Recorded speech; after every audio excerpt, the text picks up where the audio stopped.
Ano po ang posisyon ng Malacanang doon sa timeline ng Bicameral Conference Committee na sa December 28 pa po mapipirmahan yung BICAM report ng 2026 budget and then December 29 pa ira-ratify? May sapat po bang panahon yung Pangulo para aralin, suriin or busisiin po yung proposed budget bago pirmahan?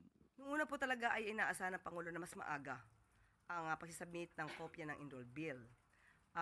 Sa pagkakataong ito, pipilitin po ng Pangulo, pipilitin po na maaral mabuti at mapirmahan po ang 2026 national budget bago magtapos po ang taon.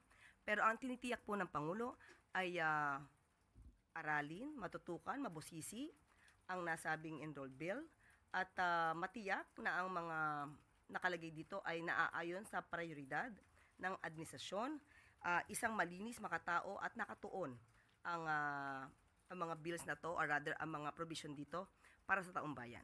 I recall it right, maaga pong na-ratify ng BICAM yung proposed 2025 budget kaya nasilip po ng Pangulo yung mga questionable insertions that time to a point na kailangan mo pong tumaan sa thorough review with the cabinet. So, given this very limited timeline, how will the President ensure na wala pong makakalusot talaga ng mga questionable insertions or is he even considering a reenacted budget just for a few days or weeks in January to make sure na talagang malinis po yung 2026 budget? Limitado man po ang panahon, ang sinisiguro po ng Pangulo ay aaralin mabuti to. Kung may dapat i-veto, i-veto po ng Pangulo.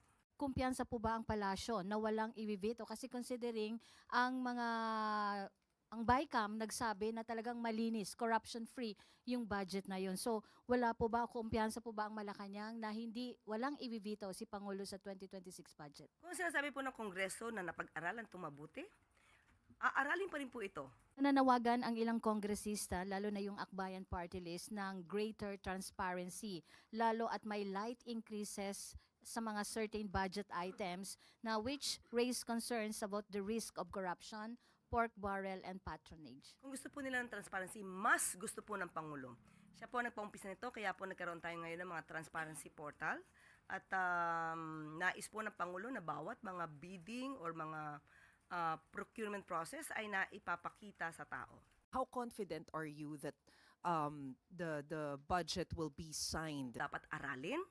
Kung hindi magkakaroon ng tulugan, walang tulugan, gagawin po yan.